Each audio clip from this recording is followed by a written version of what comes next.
एक बार जिसने धोखा दे दिया, एक बार जिसने धोखा दे दिया, अगर आप उस पर दोबारा भरोसा करते हैं तो आप मारे जाएंगे। हम गरीब हैं लेकिन गद्दार नहीं, इसीलिए तुम गरीब हो, क्योंकि अमीर होने की पहली एलिजिबिलिटी ये गद्दारी की सबसे बड़ी खासियत होती है, उनकी आंख में पानी नहीं होता। गरीबी सिर्फ इसलिए आदमी को होती है क्योंकि उसको बेइज्जती का बड़ा डर होता है। जिसको बेइज्जती का डर है वो गरीब रहेगा, और जो बेइज्जती को अपनी बपौती समझ लेता है, बेइज्जती नहीं हुई तो समझ लो कुछ हुआ ही नहीं जिंदगी। जहां अमृत बिक रहा हो ना, वहां कितनी भी बेइज्जती हो जाके ले लो।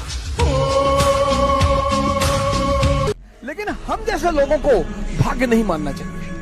मिडिल क्लास के लोगों को कभी भाग्य नहीं मानना चाहिए, कभी नहीं, मानना ही नहीं चाहिए। अगर होता भी है तो भी नहीं मानना चाहिए, क्योंकि हमारे पास खोने को कुछ है ही नहीं। लेकिन हमारे पास मानना ही नहीं चाहिए। अगर होता भी है तो भी नहीं मानना चाहिए, क्योंकि हमारे पास खोने को कुछ है ही नहीं। लेकिन हमारे पास पाने को पूरी दुनिया थी। भाग्य सिर्फ एक बहाना है ये 98% लोगों को अपने आप को डिफेंड करने का। 2% रिस्क लेते, और जब ये 2% उपलब्धि की ऊंचाइयों तक पहुंच जाते हैं तो ये 98-90% अपने आप को सांत्वना देता है कि अरे भैया भाग्य के बली हैं भैया।